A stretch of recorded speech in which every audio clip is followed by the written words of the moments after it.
आज most important video पर discussion करवा। तो देखो तो आम आज डिस्कशन करवा लंग क्वेश्चन सिलेक्शन क्वेश्चन जो एग्जाम अच्छी आगक निहाती भाव में आपको बहुत हेल्पफुल हो पार। आम कर पेपर 10 गल्प अच्छी उड़िया कथा साहित्य जोटा आमको सुना मेडल बुझिपारे सुना मेडल तार लंग क्वेश्चन पढ़ा एवं आम ये भिडियो दुईटी लंग क्वेश्चन मुझे सहित प्रोवाइड करवा डिस्कशन करेंगे जहाँफल बहुत हेल्पफुल हो पार। निहाती भाव में भिडियो को समस्त लास्ट तक देखिए सुना मेडल पढ़ा एवं कला पर्दार आरपटे जोटा लेखक होती शांतनु कुमार आचार्य सुना मेडल लेखक मनोज दास जोटा कोर पेपर 10 यूनिट 4 रोचे चतुर्थ एकक रोचे बुझिपारे। तो निहाती भाव में वीडियो को लास्ट देखिए मुझे कोर पेपर 10 प्रत्येक सिलेक्शन क्वेश्चन प्रोवाइड कर सारी से वीडियो देखी ना जाकि प्ले लिस्ट को जाए देखिपारे कि मुझे आई बटन तार लिंक देदेवी जाकि देखीदे। देखो प्रथम आप मनोज दास को विषय माने जानतु केबे से जन्मग्रहण करथिले तापर आम स्टार्ट करवा। तो देखो बालेश्वर जिलार संघारी गाँव में 1934 मसीह 1934 मसीह टी कहीदे से अनुसार आप देखिदेवे 34 मसीह फेब्रुआरी मास 27 तारीख फेब्रुआरी 27 तारीख दिन से जन्मग्रहण करते किए मनोज दास बालेश्वर जिले में। बस कि माने एतिक मन रखु एवं साहित्य केन्द्र साहित्य एकाडेमी पुरस्कार देखो कौन से केन्द्र साहित्य एकाडेमी पुरस्कृत होती। तो ये आपको केन्द्र साहित्य एकाडेमी पुरस्कार मनोज दास को कथा और कहानी है कथा और कहानी पाई केन्द्र साहित्य एकाडेमी पुरस्कार पाई मनोज दास बुझिपारे एतिक मन रखिए आउ कि ना। चलतु आम एवं स्टार्ट करवा कौन सुना मेडल गल्पर सारमर्म संक्षेप आलोचना कर बुझा आम है गल्प बुझा सहित लंग क्वेश्चन आसो लिखे ये अनुसार। तो देखो वीडियो को समस्त लास्ट तक देखिए यही गोटे वीडियो में हमको दुईटी सिलेक्शन लंग क्वेश्चन डिस्कशन करेंगे सुना मेडल देन आम कला पर्दार आरपटे। तो कथा कथा साहित्य जगत में मनोज दास आंतर्जातिक प्रसिद्ध लाभ करछंती से मनीष को अध्ययन करछंती एवं अंतर्दृष्टि नहीं मनीष असहाय बोध को अनुभव करछंती। तो आधुनिक मनीष असहायता बोध ही तांको गल्प साहित्य केन्द्रबिंदु मनुष्यर यही असहायता को से गभीर संवेदनशील मन नहीं विचार करछंती मनोज दास को गल्प ग्रंथ गुड़िक मध्य समुद्र क्षुदा जीवन स्वाद विश्वकन्यार कहानी आरण्यक शेष बसंतर चिठी मनोज दास कथा कहानी। देखो मनोज दास कथा कहानी माने कौन तांकर माने गल्पटी से एक केन्द्र साहित्य एकाडेमी पुरस्कार पाई मनोज दास कथा और कहानी मन रखिए क्वेश्चन आसो सर्ट क्वेश्चन है। तो एतिक से लिखिं आप लिखिदेवे लक्ष्मीर अभिसार कृति गुड़िक लिखे। तो आबु पुरुष और अन्य गल्प धुब्राभ दिगंत अन्य कहानी मनोज पंचविंश भिन्न मनीष अन्य कहानी अवलोकरा कहानी प्रभृति उल्लेख योग्य। तो बेसी आप मन रखिए माने जहाँ भी 4-5 निहाती कृति गुड़िक मन रखिए गल्प गुड़िक कहीं एग्जाम रे निहाती पकई दिए से है। तो प्रभृति उल्लेख योग्य देख। तो मनोज दास गाल्पिक मनोज दास को रचित सुना मेडल गल्पटी मध्य मर्मस्पर्शी आम जहाँ जो पढ़ुचु आम सुना मेडल ये गल्पर विषय वस्तु कौन अच्छी सुना मेडल माने कौन बुझुंट आप चलतु बुझा। तो देख एटार कौन होती ना गल्पटी एटार गोटे मर्मस्पर्शी मेडल पाइबार अभिलाष रही कृष्णचंद्र मन रखु माने ये जो चरित्र होती कृष्णचंद्र निजपाई निजे मेडल गढ़ी रंगमंच से मेडलटी दे पुरस्कृत करने से अनुरोध करते जमीदार को किंतु अणायत्त बुद्धि जमीदार ताहा बिक्री करी काले अफिम किणी खाई देथिबो बोली कृष्णचंद्र सन्देह करुतिले हे यथा समय सुना मेडल जमीदार हस्तरू लाभ करी एक भावश्चासरे कांदी पकईतिले। देखो देखो इटारे घटना कौन होइछि तो मेडल पाइबार अभिलाष रोला कृष्णचंद्र है।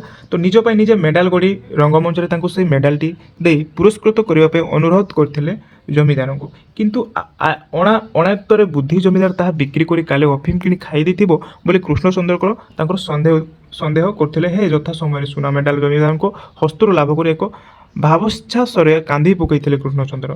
तो यही जो गल्प माने सुना मेडल आम कहीपर सुना मेडल विषय वस्तु कौन होना ये जो मेडल पाइबार कही किए माने कृष्णचंद्र जड़े चरित्र जे कि कही तमें मेडल पाइबार माने तुम योग्य अच्छी यही भाव में कही किंतु कौन होना ସେ ପାଇପାରିଲେ ନାହିଁ, ନିଜେ ସେ ତିଆରି କରିକି ସେ କୃଷ୍ଣଚନ୍ଦ୍ର ନିଜେ ରଙ୍ଗମଞ୍ଚରେ ମାନେ ନିଜେ ମେଡ଼ାଲ ଗଢ଼ି ନିଜେ ତାଙ୍କ ସେ ମେଡ଼ାଲଟା ଗଢ଼ିକି ରଙ୍ଗମଞ୍ଚରେ ତାଙ୍କୁ ସେଇ ମେଡ଼ାଲଟିକୁ ଦେଇ ପୁରସ୍କୃତ କରିବା ପାଇଁ ଅନୁରୋଧ କାହାକୁ କରିଥିଲେ? ଜମିଦାରଙ୍କୁ ଅନୁରୋଧ କରିଥିଲେ। କିନ୍ତୁ ପରବର୍ତ୍ତୀ ସମୟରେ କ'ଣ ହେଇଛି ନା ଅଣାତୟ ବୁଦ୍ଧି ଜମିଦାର ତାହା ବିକ୍ରି କରି କାଳେ ଅଫିମ କିଣି ଖାଇ ଦେଇଥିବ ବୋଲି ତାଙ୍କର ଡର, କାହାର? କୃଷ୍ଣଚନ୍ଦ୍ରଙ୍କ ଡର ଥିଲା। ଯେତେବେଳେ ତାଙ୍କୁ ସେମାନେ କୃଷ୍ଣଚନ୍ଦ୍ର ମେଡ଼ାଲଟି କିଣିକି ନିଜେ ତିଆରି କରିକି ତାଙ୍କୁ କହିଥିଲେ ଯେ ମୋତେ ମାନେ ପୁରସ୍କୃତ କରିବା ପାଇଁ, ତାଙ୍କୁ ଦେଇ ଦେଇଥିଲେ। କାହାକୁ? ଜମିଦାରଙ୍କୁ ଦେଇ ଦେଇଥିଲେ। କିନ୍ତୁ ଜମିଦାରଙ୍କର ସେ କଥା ଭାବୁଛନ୍ତି କି କୃଷ୍ଣଚନ୍ଦ୍ର ଭାବୁଛନ୍ତି କାଳେ ସେ ଅଫିମ ମାନେ କିଛି ମାନେ ବିକ୍ରି କରିକି ସେ ଜିନିଷଟାକୁ କ'ଣ ବୁଡ଼େଇ ଦେଇଥିବ, ଏଇଭଳିଆ ପ୍ରକାର ସେ ଭାବୁଛନ୍ତି କୃଷ୍ଣଚନ୍ଦ୍ର, ଏବଂ ସେ କାନ୍ଦି ପକାଉଛନ୍ତି ହେଲା। କୃଷ୍ଣଚନ୍ଦ୍ର ସନ୍ଦେହ କରିକି ଯଥା ସମୟରେ ସୁନା ମେଡ଼ାଲ ଜମିଦାରଙ୍କ ହସ୍ତରୁ ଲାଭ କରି ଏକ ଭାବଚ୍ଛାସରେ କାନ୍ଦି ପକାଉଛନ୍ତି କୃଷ୍ଣଚନ୍ଦ୍ର ହେଲା। ଏଇଟା ତାର ବିଷୟବସ୍ତୁ ଅଛି। ପରବର୍ତ୍ତୀ ସମୟରେ କ'ଣ କୁହାଯାଇଛି?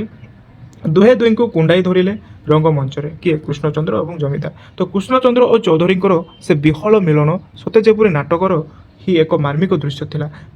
ଦୁହେଁ ସେଥିରେ ସଫଳ ଅଭିନୟ ପ୍ରଦର୍ଶନ କରିଥିଲେ ହେଲା।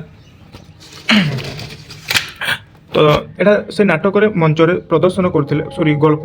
ତ ମଣିଷ ଜୀବନର ଏପରି ଚିତ୍ର ପ୍ରଦାନ ଭିତରେ ମଣିଷ ଚେତନା ଖୁବ୍ ସୂକ୍ଷ୍ମତର ଓ ସ୍ତର ସମ୍ପର୍କରେ ସଚେତନ। ସ୍ଥୂଳତଃ ଘଟଣାଗୁଡ଼ିକ ଘଟିଥିବା ଭିତରେ ମଣିଷ ସମ୍ପର୍କିତ ଗୂଢ଼ତମ କିଛି ସେ ପ୍ରତ୍ୟେକ ଗଳ୍ପରେ ରହିଛି, ଏହା ହିଁ ଅନୁଭବ କରି ହୁଏ। ତ ଏଇଟା ଦେଖନ୍ତୁ ବହୁତ ସୁନ୍ଦର ଭାବରେ ମାନେ ମନୋଜ ଦାସ ଏଠାରେ ଲେଖିଛନ୍ତି ଗଳ୍ପ। ତ କୃଷ୍ଣଚନ୍ଦ୍ର ଜମିଦାର କ'ଣ ହେଇଛି? କୃଷ୍ଣଚନ୍ଦ୍ର ଜମିଦାରଙ୍କ ପରି ଚରିତ୍ର ଓଡ଼ିଆ ଗଳ୍ପ କ୍ଷେତ୍ରରେ ଅନ୍ୟତ୍ର ଏତେ ସ୍ପଷ୍ଟ ଭାବରେ ପରିଦୃଷ୍ଟ ମାନେ ହୁଅନ୍ତି ନାହିଁ ହେଲା। କଥାବସ୍ତୁ ବୁଝିପାରିଲେ ମାନେ ଏଠାରେ ସୁନା ମେଡ଼ାଲ ଯେଉଁଟାକି କୃଷ୍ଣଚନ୍ଦ୍ର ବୋଲି ଚରିତ୍ର, ମୁଖ୍ୟ ଚରିତ୍ର କହିବା ପରେ କୃଷ୍ଣଚନ୍ଦ୍ର ହେଲା। କୃଷ୍ଣଚନ୍ଦ୍ରଙ୍କୁ ମାନେ କହୁଛନ୍ତି କ'ଣ କି ତମେ ସୁନା ମେଡ଼ାଲ ପାଇବାର ମାନେ କ'ଣ ଯୋଗ୍ୟ ବୋଲି କହିଥିଲେ ହେଲା। କିନ୍ତୁ ନିଜେ ସେ ମାନେ ଯେଉଁ ମେଡ଼ାଲଟେ ତିଆରି କରିକି ଯେଉଁ ଜମିଦାରକୁ ଦେଇଥିଲେ, ଜମିଦାରକୁ କହିଥିଲେ ଯେ ମୋତେ ଏଇ ସୁନା ମେଡ଼ାଲଟି ମୋତେ ପୁରସ୍କୃତ କରିବ ବୋଲି। କିନ୍ତୁ କ'ଣ ଡର ଥିଲା କୃଷ୍ଣଚନ୍ଦ୍ରକୁ?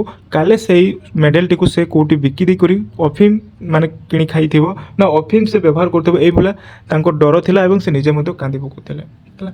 ତ ଏଇଟା ଦେଖନ୍ତୁ ମନୋଜ ଦାସଙ୍କର ଗଳ୍ପର ପରିସର ଅତି ବ୍ୟାପକ। ସେ ଜୀବନର ବାସ୍ତବ ଅନୁଭୂତି ଠାରୁ ଆରମ୍ଭ କରି ଜୀବନର ଜଗତ ସମ୍ବନ୍ଧୀୟ ବାସ୍ତବତାର ରହସ୍ୟକୁ ଗଳ୍ପରେ ପ୍ରକାଶ କରିବାରେ ସେ ଜଣେ ବିଶ୍ୱସ୍ତ ଶିଳ୍ପୀ। ଜୀବନର ବାସ୍ତବ ମୁହୂର୍ତ୍ତ ଓ କ୍ଷଣିକ ସତ୍ୟକୁ ନେଇ ସେ ଯେପରି ବାସ୍ତବଧର୍ମୀ ଗଳ୍ପ ରଚନା କରିପାରନ୍ତି, ସେହିପରି ରାଇଜର କଥା ଭଳି କାହାଣୀ ପ୍ରତିବାଦୀଙ୍କ ସମସ୍ୟାକୁ ନେଇ ଲେଖିପାରନ୍ତି। ଏଥିସକାଶେ ତାଙ୍କର ଗଳ୍ପର ଭାବବସ୍ତୁ ଜୀବନ ପରି ସୂକ୍ଷ୍ମାତି ସୂକ୍ଷ୍ମ ଜଗତ ପରି ବୈଚିତ୍ର୍ୟପୂର୍ଣ୍ଣ ଓ ଆକାଶ ପରି ରହସ୍ୟମୟ। ଏଠାରେ ମନୋଜ ଚନ୍ଦ୍ର ଦାସଙ୍କର ଲେଖାଗୁଡ଼ିକ ଗଳ୍ପଗୁଡ଼ିକ ହେଲା। ତ ବୁଝିପାରିଲେ ସାରମର୍ମ କ'ଣ ଲେଖିପାରିବେ ମାନେ ତାର କନସେପ୍ଟ କ୍ଲିୟର ହୁଅନ୍ତୁ। ପ୍ରଥମେ କନସେପ୍ଟ କ୍ଲିୟର ହୁଅନ୍ତୁ, ଆପଣମାନେ ବୁଝିପାରିବେ ହେଲା। ତ ଦେଖ ଆମେ ଆଉ ଗୋଟେ ପଢ଼ିବା ଯେଉଁଟାକି ବହୁତ ଇମ୍ପୋର୍ଟାଣ୍ଟ ଆମକୁ ଆସିବ, କଳା ପର୍ଦ୍ଦାର ଆର ପଟେ ଗଳ୍ପ ହେଲା। ନନ୍ଦଦୋଳା, ଯେଉଁଟାକି ଲେଖକ କିଏ ଆପଣଙ୍କର? ଶାନ୍ତନୁ କୁମାର ଆଚାର୍ଯ୍ୟ। ମୁଁ ଏହାର ସର୍ଟ କୋଶ୍ଚିନ୍ ମାନେ ପ୍ରୋଭାଇଡ଼ କରିସାରିଛି, ଆପଣ ଯାଇକି ଦେଖିଦେବେ। ବର୍ତ୍ତମାନ ଆମେ ଲଙ୍ଗ କୋଶ୍ଚିନ୍ ଡିସ୍କସନ୍ କରିବା ହେଲା। ତ ଏହାର ମଧ୍ୟ ବୁଝିବା କଳା ପର୍ଦ୍ଦାର ଆର ପଟ, ଯେଉଁଟାକି ବହୁତ ଇଣ୍ଟରେଷ୍ଟିଂ ଗଳ୍ପଟି ଏଟା ଲେଖିଛନ୍ତି। ତ ଚାଲ ଦେଖ, ଆଧୁନିକ ଓଡ଼ିଆ କ୍ଷୁଦ୍ର ଗଳ୍ପ ସାହିତ୍ୟକୁ ଶାନ୍ତନୁ କୁମାର ଆଚାର୍ଯ୍ୟଙ୍କର ଅବଦାନ ଅବିସ୍ମରଣୀୟ। ବୃତ୍ତି ପାଇଁ ବିଜ୍ଞାନ ଚର୍ଚ୍ଚା କରୁଥିଲେ ହେ ମାନସିକ ବିକାଶ ଓ ପ୍ରକାଶ ପାଇଁ ସାହିତ୍ୟ କଳାର ସେ ଜଣେ ବିଶ୍ୱସ୍ତ ପୂଜାରୀ। ତ ମନ ବିଶ୍ଳେଷଣ ଓ ଇଙ୍ଗିତଧର୍ମୀ ଦୃଷ୍ଟିକୋଣ ଐତିହ୍ୟ ସନ୍ଧାନ ତାଙ୍କ ଗଳ୍ପ ଲକ୍ଷଣୀୟ ବିଶେଷତ୍ୱ। ଗଭୀର ଅନୁଭୂତିର ତାଙ୍କର ଗଳ୍ପଗୁଡ଼ିକ ରସସ୍ନିଗ୍ଧ। ତାଙ୍କ ରଚିତ ଗଳ୍ପଗୁଡ଼ିକ ହେଉଛି ମନମର୍ମର, ଦୁର୍ବାର, ଅଧୀନ ବହୁଳ, କରଞ୍ଜି ଥାଏ ଡାଏରୀ, ଆଦ୍ୟ ସକାଳ ଇତ୍ୟାଦି ତାଙ୍କର ଗଳ୍ପଗୁଡ଼ିକ। କଳା ପଦର ଆରପଟ ହେଲା ହେଉଛି ତାଙ୍କର ଅନ୍ୟ ଏକ ଗଳ୍ପ। ଏତିକି ସେ ମନେ ରଖିବେ ମାନେ ଲେଖିଛନ୍ତି, ଯାହା ବି ହେଉଛି ମାନେ ଟିକେ ଟିକେ ମନେ ରଖିଦେବେ। ତ ଏହି ଗଳ୍ପର ଗୁରୁତ୍ୱପୂର୍ଣ୍ଣ ଚରିତ୍ର ହେଉଛନ୍ତି ନନ୍ଦଦୋଲା ହେଲା। ଏଇ ଯେଉଁ କଳା ପର୍ଦ୍ଦାର ଆରପଟେ ମୁଖ୍ୟ ଚରିତ୍ର ହେଉଛନ୍ତି ନନ୍ଦଦୋଲା, ମନେ ରଖିବେ। ତ କ'ଣ ବୁଝିବା? ତ ନନ୍ଦଦୋଲା ପ୍ଲେନ୍ରେ ବସିବା ପରେ ଦେଖେ ତାର ବାମ ପାର୍ଶ୍ୱରେ ୱିଣ୍ଡୋ ସିଟ୍ରେ ଥିଲେ ଜଣେ ବୁର୍ଖା ପିନ୍ଧା ମହିଳା। ତ ଆଉ ଗୋଟେ ଜିନିଷ ଦେଖନ୍ତୁ, କଳା ପର୍ଦ୍ଦାର ଆରପଟେ କାହିଁକି ଏହିପରି ନାମକରଣ କାହିଁକି କରାଯାଇଛି ବୁଝିପାରିଲେ? କଳା ପର୍ଦ୍ଦାର ଆରପଟ କାହିଁକି ଏପରି ନାମକରଣ ମାନେ କରାଯାଇଛି ବୁଝନ୍ତୁ। ନନ୍ଦଦୋଲା ଜଣେ ମୁଖ୍ୟ ଚରିତ୍ର ଅଛନ୍ତି ଏଠାରେ, ଏବଂ କଳା ପର୍ଦ୍ଦାର ଆରପଟ, କଳା ପର୍ଦ୍ଦା ମାନେ ଜଣେ ମାନେ ବୁର୍ଖା ପିନ୍ଧା ଜଣେ ମହିଳା ଜଣଙ୍କ ତାଙ୍କୁ ମାନେ ଯେଉଁ ପ୍ଲେନ୍ରେ ଯେଉଁ ଏରୋପ୍ଲେନ୍ରେ ଅଛନ୍ତି ସେ ମାନେ ମାସ୍କ ପିନ୍ଧିକି ମାନେ ମୁସଲିମ ଲୋକ ମାନେ ଯେଉଁ ମହିଳାଟି ସେ କଳା ପର୍ଦ୍ଦାରେ ବା କଳାରେ ମାନେ ଗୁଡ଼େଇକି ରହୁଛନ୍ତି। ତ ତାଙ୍କୁ ମାନେ ନେଇକି ଏଇ ଯେଉଁ କଳା ପର୍ଦ୍ଦାର ଆରପଟ ନାମକରଣ ଏପରି ନାମକରଣ କରାଯାଇଛି ହେଲା। ତ ବୁଝିବା ଦେଖନ୍ତୁ ଆଗକୁ କ'ଣ ଅଛି ବୁଝିବା। ତ ଦେଖ ତ ୱିଣ୍ଡୋ ସିଟ୍ରେ ଥିଲେ ଜଣେ ବୁର୍ଖା ପିନ୍ଧା ମହିଳା ହେଲା, ବୁର୍ଖା ପିନ୍ଧା ମହିଳା। ତ ଇୟଳ ସାଇଡ଼୍ରେ ବସିଥାନ୍ତି ଜଣେ ଦାଢ଼ି ବାଲା ପଗଡ଼ି ଲୋକ। ତ ଏଇ ଦୁଇ ପ୍ୟାସେଞ୍ଜରଙ୍କର ମଝିରେ ସିଟ୍ ପାଇଥିଲା ନନ୍ଦଦୁଲା। ମାନେ ଦୁଇ ଜଣଙ୍କ ମଝିରେ ନନ୍ଦଦୁଲାର ସିଟ୍ ପାଇଥିଲା କୋଉଠି ପ୍ଲେନ୍ରେ, ଏରୋପ୍ଲେନ୍ରେ ସେ ଯାତ୍ରା କରୁଛନ୍ତି ହେଲା। ତ ତାର ଇଚ୍ଛା ହେଲେ ଅନ୍ୟ ସିଟ୍ରେ ବସିବା ପାଇଁ। ସେ ଏୟାର ହୋଷ୍ଟେସ୍କୁ ଅନ୍ୟ ସିଟ୍ କଥା ପଚାରିବାରୁ ଏୟାର ହୋଷ୍ଟେସ୍ ଦେଖ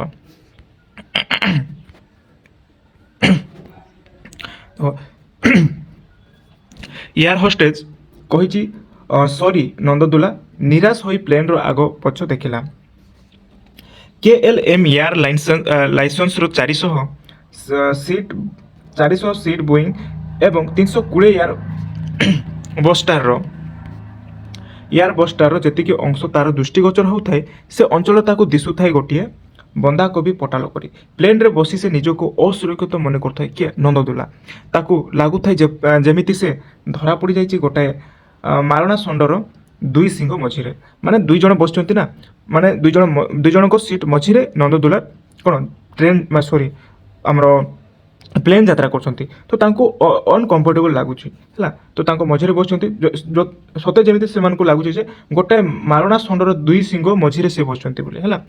ତ ଖଲିସ୍ତାନ, ଏଇଟା ଦେଖନ୍ତୁ, ଖଲିସ୍ତାନ ଆତଙ୍କବାଦୀ ଓ ପାକିସ୍ତାନ ପ୍ଲେନ୍ ହଇଜାକର ମାନେ ଭାରତର ବହୁ ସମ୍ମାନଜନକ ଯାତ୍ରୀବାହୀ ବିଶାଳକାୟ ଏୟାରବସ୍ କନିଷ୍କକୁ ଟାଇମ୍ ବମ୍ ସାହାଯ୍ୟରେ ଉଡ଼ାଇ ଦେଇଥିଲେ। ତ ଏଠାରେ କେଉଁ କଥା କୁହାଯାଇଛି, ଯେଉଁ ପାକିସ୍ତାନ ଏବଂ ଖଲିସ୍ତାନ ଏ ଯେଉଁ ପ୍ଲେନ୍ ହଇଜାକର ମାନେ ଭାରତର ବହୁ ସମ୍ମାନଜନକ ଯାତ୍ରୀବାହୀ ବିଶାଳକାୟ ଏୟାରବସ୍ କନିଷ୍କକୁ ଟାଇମ୍ ବମ୍ ସାହାଯ୍ୟରେ ଉଡ଼ାଇ ଦେଇଥିଲେ ମଧ୍ୟାକାଶରେ ଆଣ୍ଟାର୍କଟିକା ମହାସାଗର ଉପରେ। ତ 400 ଯାତ୍ରୀଙ୍କ ଚିହ୍ନ ବର୍ଣ୍ଣ ମିଳିନଥିଲା। ସେହି ବିମାନରେ ଯାତ୍ରା କରୁଥିଲା ନନ୍ଦଦୁଲାଙ୍କ ଝିଆରୀ ଓ 14 ବର୍ଷର ସ୍କୁଲ ପଢ଼ୁଆ ଝିଅ। ସେ ଏକଥା ଭାବୁଛନ୍ତି ହେଲା। ସେଇ ଘଟଣା କଥା ମନେ ପଡ଼ିଯାଇଛି ନନ୍ଦଦୁଲାଙ୍କର। ମାନେ ଏଇ ଯେଉଁ ଯେତେବେଳେ ନନ୍ଦଦୁଲା ଯାତ୍ରା କରୁଛନ୍ତି ଯେଉଁ ପ୍ଲେନ୍ରେ, ତ ତାଙ୍କୁ ଭୟ ଲାଗୁଛି ହେଲା। ଯେତେବେଳେ ଏଇ ଯେଉଁ ଖଲିସ୍ତାନ ଆତଙ୍କବାଦୀ ଓ ପାକିସ୍ତାନ ଯେତେବେଳେ ଏଇ ଗୋଟେ ମାନେ ଘଟଣା ଘଟିଥିଲା, ଯେତେବେଳେ ପ୍ଲେନ୍ ଯାତ୍ରା କରୁଥିଲା ଯେଉଁ ଘଟଣା ଘଟିଥିଲା, ତ ସେଠାରେ କ'ଣ ହେଇଥିଲା, ଟାଇମ୍ ବମ୍ରେ ସେଇଟା ମାନେ ହେଇଯାଇଥିଲା ହେଲା। ମାନେ ସାହାଯ୍ୟରେ ଉଡ଼େଇ ଦେଇଥିଲେ ଯେଉଁ ଟାଇମ୍ ବମ୍ ମାନେ ସାହାଯ୍ୟରେ ଉଡ଼େଇ ଦେଇଥିଲେ। ତ ସେଇ କଥାକୁ ସେ ମନେ ପକାଉଛନ୍ତି ଓ ନିଜକୁ ଭୟଭୀତ କରୁଛନ୍ତି ନନ୍ଦଦୁଲା। ତ ମନେ ପଡ଼ିଯାଇଛି ନନ୍ଦଦୁଲାର, ସେ ମନେ ଆଶଙ୍କିତ ହୋଇପଡ଼ିଛି। ତ 5 ବର୍ଷ ପୂର୍ବରୁ ସେ ଓଡ଼ିଶାରୁ ଆମେରିକା ଆସିଥିଲେ। କେତେ ବର୍ଷ ପୂର୍ବରୁ? ଏଇ କୋଶ୍ଚିନ୍ ଯାକୁ ମନେ ରଖନ୍ତୁ, କେତେ ବର୍ଷ ପୂର୍ବରୁ ନନ୍ଦଦୁଲା ମାନେ ଓଡ଼ିଶାକୁ ଆସିଥିଲେ? 5 ବର୍ଷ ପୂର୍ବରୁ। এই କୋଶ୍ଚିନ୍ ସର୍ଟ କୋଶ୍ଚିନ୍ ପଡ଼େ ହେଲା। ତ ଏକ ଆମେରିକାନ କମ୍ପାନୀରେ ଇଞ୍ଜିନିୟରରେ ସେ ହେଲା, ଜଣେ ଆମେରିକାନ କମ୍ପାନୀରେ ଇଞ୍ଜିନିୟର ସେ ହେଲା, ଇଞ୍ଜିନିୟରିଂ ସେ 5 ବର୍ଷ ପରେ ସେ ଫେରିଛି ସ୍ୱଦେଶକୁ। 5 ବର୍ଷ ପରେ ସେ ନିଜ ଦେଶକୁ ଫେରିଛି, ଓଡ଼ିଶାକୁ। ବିବାହ ବୟସ ହୋଇଯାଇଥିବାରୁ ତାର ମାମୁଁ ତା ପାଇଁ ଗୋଟିଏ କନ୍ୟା ପାତ୍ରୀ ଠିକ୍ କରିଛନ୍ତି। ତ ଏଇଟା କ'ଣ ହେଇଛି ନା, ଯେତେବେଳେ ସେ ଅନ୍ୟ ବାହାର ଦେଶ ଯାଇଥିଲେ, ଯେହେତୁ ତାଙ୍କର ବୟସ ମଧ୍ୟ ହୋଇଯାଇଛି, କିନ୍ତୁ ସେଥିପାଇଁ ତାଙ୍କ ମାମୁଁ ତାଙ୍କୁ ବିବାହ କରିବା ପାଇଁ କନ୍ୟା ପାତ୍ରୀ ମଧ୍ୟ କ'ଣ ଦେଖିବା ପାଇଁ, ଠିକ୍ କରିବା ପାଇଁ ତାଙ୍କୁ ଘରକୁ ଆସିବା ପାଇଁ କହୁଛନ୍ତି। ସେଇଥିପାଇଁ ସେ ଯାଉଛନ୍ତି, ଓଡ଼ିଶା ଫେରୁଛନ୍ତି ହେଲା। କିଏ? ନନ୍ଦଦୁଲା। ତ କନ୍ୟା ପାତ୍ରୀ ଠିକ୍ କରୁଛନ୍ତି ବୋଲି ପାତ୍ରୀ ଠିକ୍ କରୁଛନ୍ତି ବୋଲି ତାଙ୍କୁ ତାର ମା ଫୋନ୍ରେ ତାକୁ ସୂଚନା ଦେଇଛନ୍ତି। କାହାକୁ? ନନ୍ଦଦୁଲାଙ୍କୁ। ତ କନ୍ୟା ପାତ୍ରୀର ଫଟୋଟି ଦେଖିଲା ପରେ ତାର ମନରେ ଅହେତୁକ ଓ ଅନୁରାଗ ତାକୁ ଘରମୁହାଁ କରିଦେଇଥିଲା। ପ୍ଲେନ୍ ଯାତ୍ରା ସମୟରେ ତାର ମନ ଆଶା ଓ ଆଶଙ୍କାରେ ଭରି ଯାଉଥାଏ। ନନ୍ଦଦୁଲାର ସହଯାତ୍ରୀ ବୁର୍ଖା ପିନ୍ଧା ଭଦ୍ରମହିଳାଙ୍କ ମୁହଁ ସହିତ ତାର ବିବାହ ପାଇଁ ଠିକ୍ କରାଯାଇଥିଲା। ତ କନ୍ୟା ପାତ୍ରୀର ମୁହଁ ମିଶି ଯାଉଥିବାରୁ ସେ ଆଶଙ୍କା କରିଛି ଯେ ତା ପାଇଁ ଠିକ୍ କରାଯାଇଥିବା କନ୍ୟା ପାତ୍ରୀ ହେଉଛନ୍ତି ସେ ବୁର୍ଖା ପିନ୍ଧା ଭଦ୍ରମହିଳା। ତ ଘଟଣା କ'ଣ ହେଇଛି ନା, ଯେତେବେଳେ ନନ୍ଦଦୁଲା ପ୍ଲେନ୍ ଯାତ୍ରା କରୁଛନ୍ତି, ଯେଉଁ ଦୁଇ ଜଣଙ୍କ ମଝିରେ ସେ ସିଟ୍ ସେ ପାଇଛନ୍ତି, ଯେଉଁ ବୁର୍ଖା ପିନ୍ଧା ମହିଳା ଜଣକ ଆଉ ଯେଉଁ ଘରୁ ତାଙ୍କ ମାମୁଁ ଯେଉଁ କନ୍ୟାଟା ଠିକ୍ କରିଛନ୍ତି କନ୍ୟା ପାତ୍ରୀ ତାଙ୍କୁ ଫଟୋ ମଧ୍ୟ ପଠାଇଛନ୍ତି। ଫଟୋ ଦେଖୁଛନ୍ତି ନନ୍ଦଦୁଲା, କିନ୍ତୁ ଯେଉଁ ପାଖରେ ଯେଉଁ ପାଖ ସିଟ୍ରେ ଯିଏ ବସିଛନ୍ତି ବୋରଖା ପିନ୍ଧା ମହିଳା ସେମ୍ ଦେଖାଯାଉଛନ୍ତି। ବୁଝିପାରିଲେ, ଯେଉଁମାନେ ଫଟୋ ପଠାଇଛନ୍ତି ଯେଉଁ ତାଙ୍କ ପାଇଁ କନ୍ୟା ମାଗି ଯାଇଥିଲେ, ତ ତାଙ୍କ ଫଟୋ ଏବଂ ଏ ଯେଉଁ ବସିଛନ୍ତି ତାଙ୍କ ଫଟୋ ସେମ୍ ଦେଖାଯାଉଛନ୍ତି। ତ ଆଶ୍ଚର୍ଯ୍ୟ ହୋଇଯାଇଛନ୍ତି କିଏ? ବୁର୍ଖା ପିନ୍ଧା ଭଦ୍ର ମହିଳା। ତ ନନ୍ଦଦୁଲା ସେହି ବୁର୍ଖା ପିନ୍ଧା ଭଦ୍ର ମହିଳାଙ୍କୁ ତାର ବିବାହ ପାଇଁ ଠିକ୍ ହୋଇଯାଇଥିଲା। ଦେଖ, ଠିକ୍ ହୋଇଯାଇଥିବା କନ୍ୟାଯାତ୍ରୀ ବୋଲି କହିବାରୁ ଭଦ୍ରମହିଳା ଜଣକ ନନ୍ଦଦୁଲାକୁ ଆନ୍ତର୍ଜାତିକ ଦସ୍ୟୁ ବୋଲି କହିଛନ୍ତି। ତ ତାଙ୍କ ଫଟୋ ନନ୍ଦଦୁଲା ପାଖକୁ କିପରି ଆସିଲା ବୋଲି ଭଦ୍ରମହିଳା ପ୍ରଶ୍ନ କରୁଛନ୍ତି। ତ ଏଇପରି ଦେଖନ୍ତୁ ଘଟଣା କ'ଣ ହେଇଛି ନା, ଯେତେବେଳେ ଫଟୋ ଦେଖେଇଛନ୍ତି ଯେଉଁ ଭଦ୍ରମହିଳା, ଏଇ ଫଟୋ ତୁମ ପାଖକୁ କେମିତି ଆସିଛି? ତ ସେଇ ଫଟୋ ନନ୍ଦଦୁଲା ଭାବି ପନ୍ନୀଙ୍କ ଫଟୋ ଏବଂ ତାର ପରିବାର ଲୋକେ ସେଇ ଫଟୋଟି ତା ପାଖକୁ ପଠାଇଛନ୍ତି। ଯେହେତୁ ନା ତାଙ୍କୁ ମାନେ କନ୍ୟା ଦେଖାଇছে ତାଙ୍କ ପାଇଁ ଏବଂ ତାଙ୍କୁ ଫଟୋ ମଧ୍ୟ ପଠାଇ ଦେଇଛନ୍ତି କାହାକୁ? ନନ୍ଦଦୁଲାକୁ। ତ ସେଇ ଫଟୋ ମାନେ ମୋତେ ଘର ଲୋକ ପଠାଇଛନ୍ତି, ଘର ମା ମୋତେ ପଠାଇଛନ୍ତି ଏଇଟା ବୋଲି ସେ କହୁଛନ୍ତି।